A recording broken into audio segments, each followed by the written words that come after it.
Hello and welcome to Investment Insight, your clear take on the markets. Let's get started.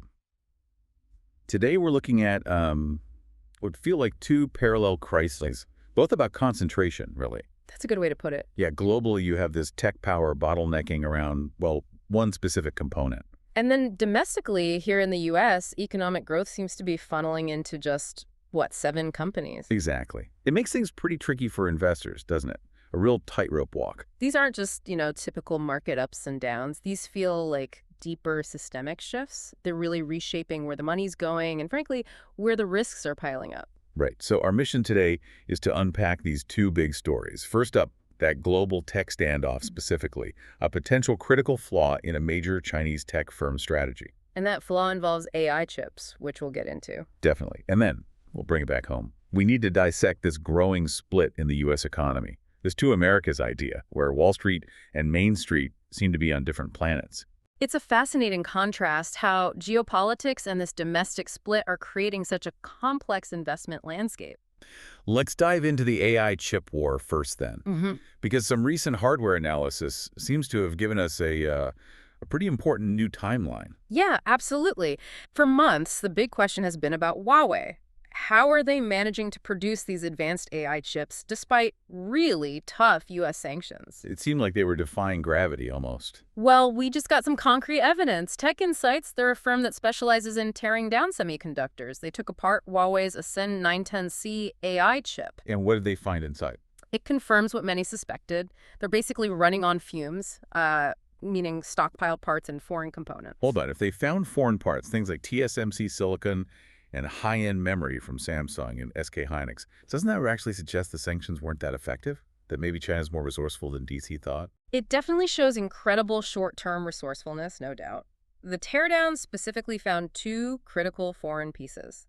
TSMC made silicon for the main logic die, and crucially, HBM2E memory. HBM2E. That's the high bandwidth memory, right? Second gen. Exactly, the extended version. Yeah. And it came from both Samsung and SK Hynix. So yeah, this confirms Huawei used parts they got before the strictest rules kicked in, probably routed through third parties. It's like running a really sophisticated factory using only the supplies you managed to hide in the back room before the shutdown. It's a good analogy, but the key phrase there is backroom supplies. Meaning the supply is finite. Mm-hmm. If they're using parts that aren't being replenished, eventually that will run dry. Precisely. And the conversation used to be all about, could they actually make the advanced logic chips like 7.7mm process? Right. But the bottleneck seems to have shifted now. It's not just about making the process. It's the memory, the HBM. Yes. The HBM memory needed to actually make that AI chip work effectively is now the main constraint. Why is that specific memory so critical?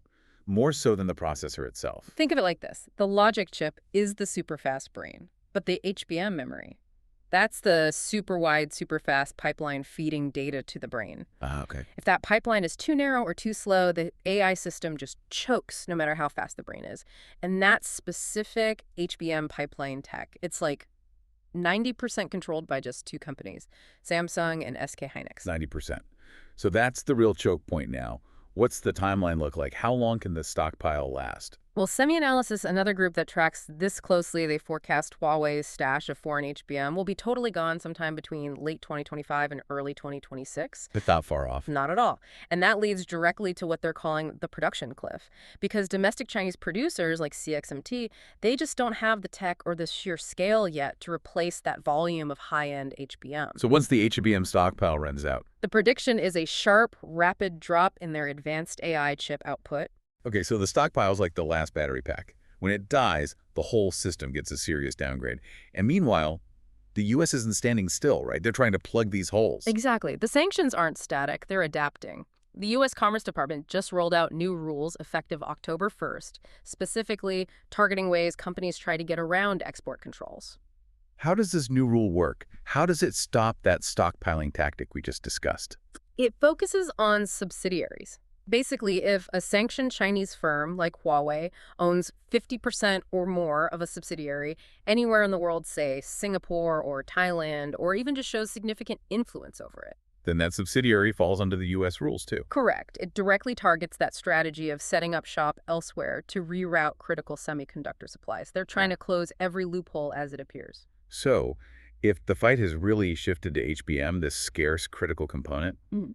what does that mean for you, the investor, watching this play out?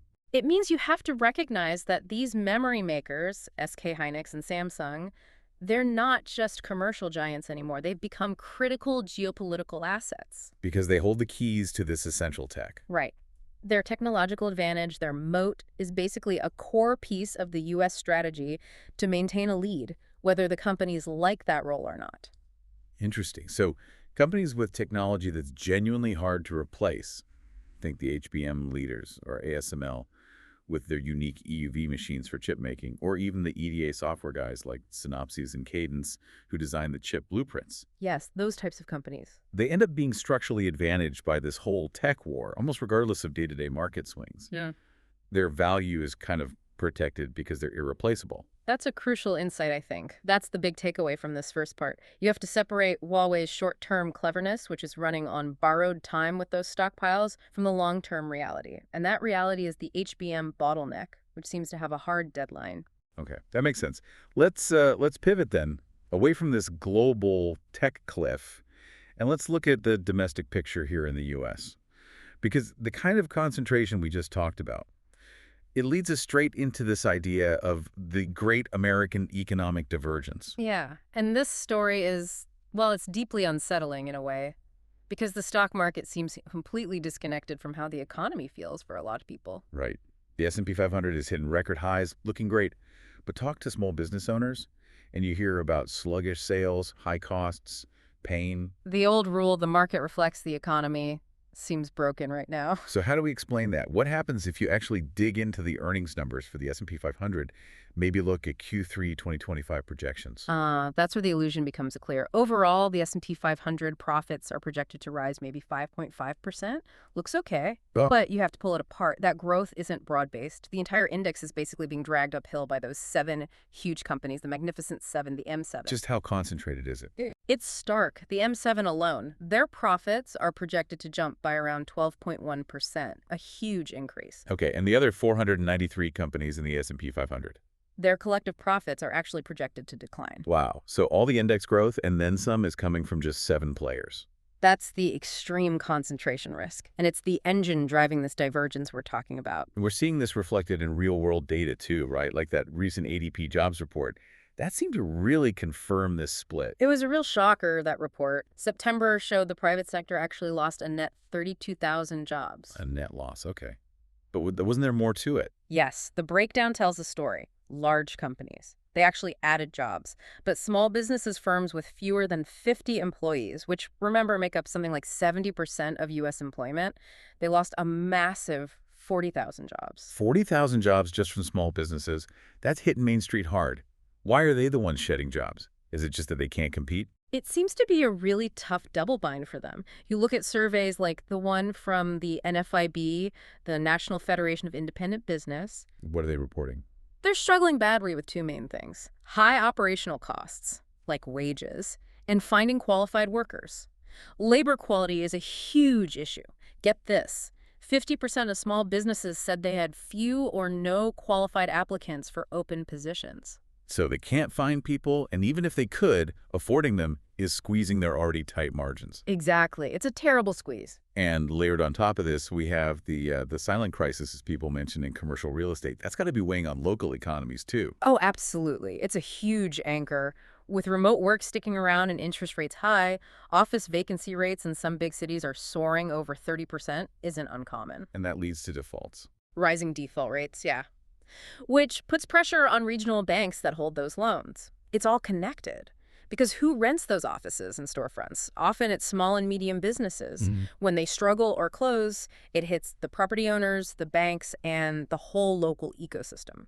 So it really paints a picture of 2 distinct economies running in parallel. You've got the M7, fueled by AI and global scale, just booming. Right. And then you have the local small business economy kind of getting crushed by labor issues, costs, real estate problems, showing little to no growth. That's the divergence in a nutshell. So if you're an investor trying to navigate this, Yeah. what's the strategy? How do you deal with such a split reality? You basically have to acknowledge the split and invest accordingly. You can't just buy the index and hope for the average anymore. It means thinking in terms of, say, two baskets. Okay, let's define those baskets. Basket one. Basket one is your growth engine. That's where you put the M7 and the broader AI ecosystem. Think data centers, key semiconductor firms, AI software companies. If you want to capture what's driving the market's headline returns right now, you probably need exposure here, but you also have to accept the volatility that comes with it. Makes sense. High growth, high concentration, high volatility. What's basket two? Basket two is your defensive value play. It's the hedge against the struggles we see in the broader real economy. So things like, Think recession-resilient sectors, healthcare, essential consumer goods, consumer staples, utilities, companies providing things people need regardless of the economic climate. and bonds, where do they fit? High-quality bonds become really important here, especially if interest rates start to stabilize or even come down. They provide ballast, an anchor to steady the portfolio when, inevitably, the high-flying M7 stocks hit turbulence or have a major correction. So the key takeaway for investors is stop looking only at the S&P 500 index number as your main gauge of economic health. You absolutely have to look beyond it. You need to watch the canary in the coal mine indicators. Meaning, stop focusing just on M7 earnings. Start paying close attention to real economy signals. Are small business loan default rates ticking up? What are commercial shipping volumes doing? Are commercial real estate delinquencies worsening? Because those signals might warn you before the main index reacts. Exactly. When those real economy canaries start looking sick, that's probably your warning sign that the concentrated risk in the M7 could be about to unwind, potentially triggering a broader market correction. Which brings us to a really provocative final thought, doesn't it? I think so. If the M7, this engine, holding up the U.S. stock market and maybe a big chunk of the perceived economy, is so dependent on this global AI buildout. Which we established is massive. Right. And we know that buildout seems set to hit that HBM production cliff sometime in late 2025 or early 2026. Yeah. How quickly could that global supply shock, that tech bottleneck, ripple through and destabilize the U.S. market, especially when Main Street, the other America, is already looking so fragile? It sets up a potentially dangerous feedback loop, right, where this critical technological scarcity hits an already shaky domestic economic foundation. Definitely something worth thinking about as you plan your next moves. Indeed. That's going to wrap up our deep dive for today. Don't forget to subscribe and hit that like button.